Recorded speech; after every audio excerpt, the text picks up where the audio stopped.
گفتگو با آلن ویویان، وزیر مشاور در امور خارجه در ریاست جمهوری میتران، رئیس سابق کمیسیون دولتی مبارزه با سکت در فرانسه. قسمت آخر.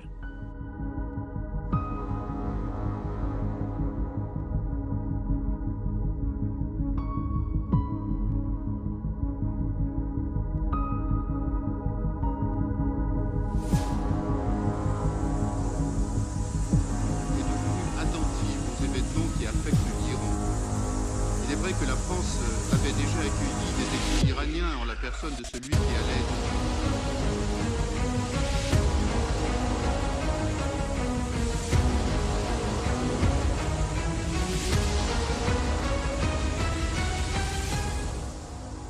Il y a un autre milieu, si je peux dire comme ça, de la résistance iranienne que vous avez fréquenté, c'est les rassemblements de Villepinte. Oui, chaque année, vous faites cet honneur d'être présent aux côtés de personnalités de nombreux pays qui sont présentes à cet événement annuel. Et là, vous voyez une diaspora qui nous rejoint des 5 continents. Même vous les avez fréquentés de près, je veux dire, même si dans l'apparence, on voit qu'ils ont tous parfois des pancartes ou des gilets qui se ressemblent, mais sur le plan à la fois culturel, vestimentaire, voire même des idées quand ils viennent vous rapprocher et discuter avec vous.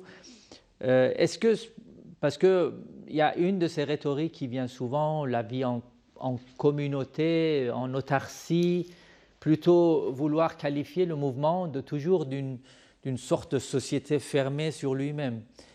Est-ce que vous pensez qu'organiser chaque année un événement comme Villepinte est compatible avec cette qualification de communauté en autarcie qui ne se mélange pas aux autres?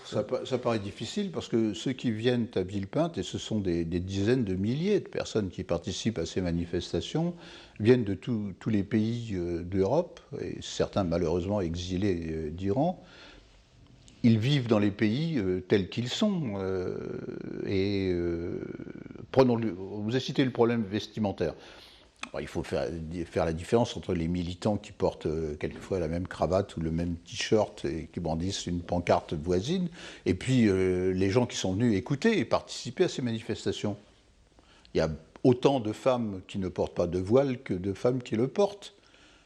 Donc je ne crois pas que cette grande foule de résistants, de manifestants, de gens fidèles à une perspective qu'ils ont de voir leur pays devenir un pays démocratique, soit conditionné par qui? Et il faudrait beaucoup de conditionneurs, si je puis dire, pour les obliger à avoir cette attitude. Je crois qu'ils sont venus librement, ils restent libres dans leurs opinions, et puis naturellement, ils sont aussi heureux de se retrouver quelquefois nombreux. Mais en même temps, ce que je disais tout à l'heure, j'ai regardé la foule à la dernière grande manifestation à laquelle j'ai pu assister, qui était celle d'ailleurs qui aurait pu être perturbée par la tentative d'attentat.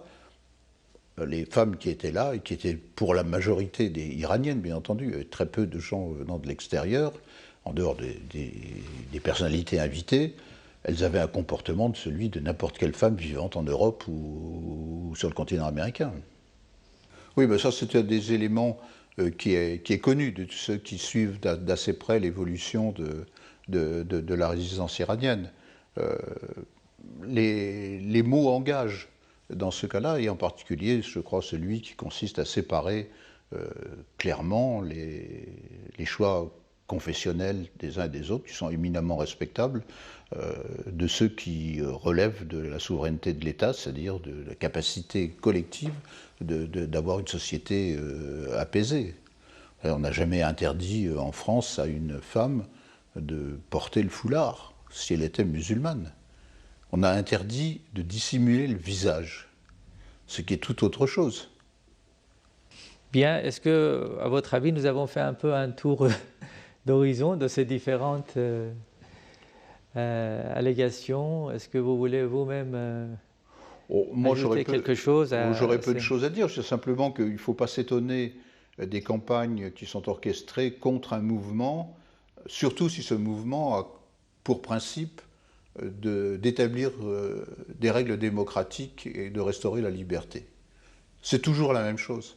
Bon, il se trouve que je suis né juste avant la Deuxième Guerre mondiale et qu'une partie de ma famille est entrée en résistance dans les maquis contre l'oppression nazie qui était une idéologie mortifère. Ben oui, c'est comme ça. Il faut que chacun sache mener le bon combat, en toute clarté, et toujours avec le respect de l'avenir et de ceux qui feront que la société sera un peu moins inhumaine, et qu'en particulier, on évitera tous les crimes, tous les assassinats et toutes les persécutions qui ont dévasté l'histoire de la plupart des pays au monde, et dont ils sont tous sortis, car nous aussi, nous avons connu pendant presque un siècle de véritables guerres de religion dans notre propre pays, avec des massacres sans nom et des pressions inadmissibles. Et nous espérions qu'après le siècle des Lumières, les choses ne seraient plus possibles nulle part. Malheureusement, elles existent encore dans certains quartiers du monde. On vous dit dans votre famille, est-ce que Oui. ces membres de votre famille pouvaient faire ce qu'ils ont fait avec l'endoctrinement vis-à-vis de l'envahisseur nazi? Bien sûr, et pourtant le gouvernement français, qui était le gouvernement dit de l'État français, était un gouvernement de compromission avec les nazis. Et eux-mêmes avaient essayé de changer la mentalité des Français. On a vu ce que ça a donné au bout de 4 ans. Je me rappelle bien, c'est surtout l'adversaire qui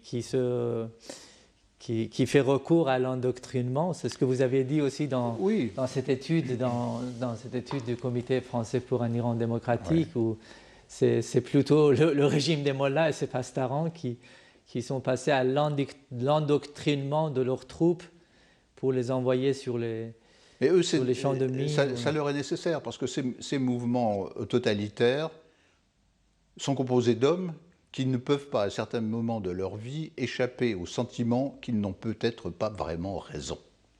Et pour surmonter ce handicap personnel qui les taraude, ils utilisent l'endoctrinement. Plus on en rajoute et plus on en exige, et plus on tente de se persuader soi-même. Comme cette discussion pourrait être diffusée aussi en partie pour les Iraniens et surtout pour les Iraniennes, est-ce que vous voulez terminer ce dialogue fructueux avec un message que vous adressez maintenant aux Iraniens, disons aux téléspectateurs, aux téléspectatrices qui vous regarderont sur les chaînes de Simaya Azadi, sur les chaînes de la résistance iranienne? Je crois que le plus simple, c'est de redire que les hommes et les femmes qui sont des combattants de la liberté, qui souhaitent une entière liberté de conscience et qui veulent maîtriser leur propre vie, ils existent à travers tous les pays. Certains sont plus avancés sur ce chemin que d'autres. Ça ne les rend pas moins solidaires de ceux qui, sur leur propre pays, sont obligés de combattre pour que ces vérités, qui sont des vérités d'ordre social et d'ordre humain, finissent par s'imposer. Donc je ne peux que souhaiter au peuple iranien, aux femmes et aux hommes d'Iran, aux enfants, de tout faire pour que, avec le concours de leurs amis de l'étranger, bien entendu, s'ils le souhaitent, ils choisissent eux-mêmes la voie qui leur paraîtra la meilleure pour leur propre pays. Et cela passe certainement par la disparition à terme de ce système totalitaire pseudo-religieux qui utilise le Coran et d'autres doctrines pour des buts qui n'ont rien à voir avec la profondeur d'une foi religieuse. Très bien.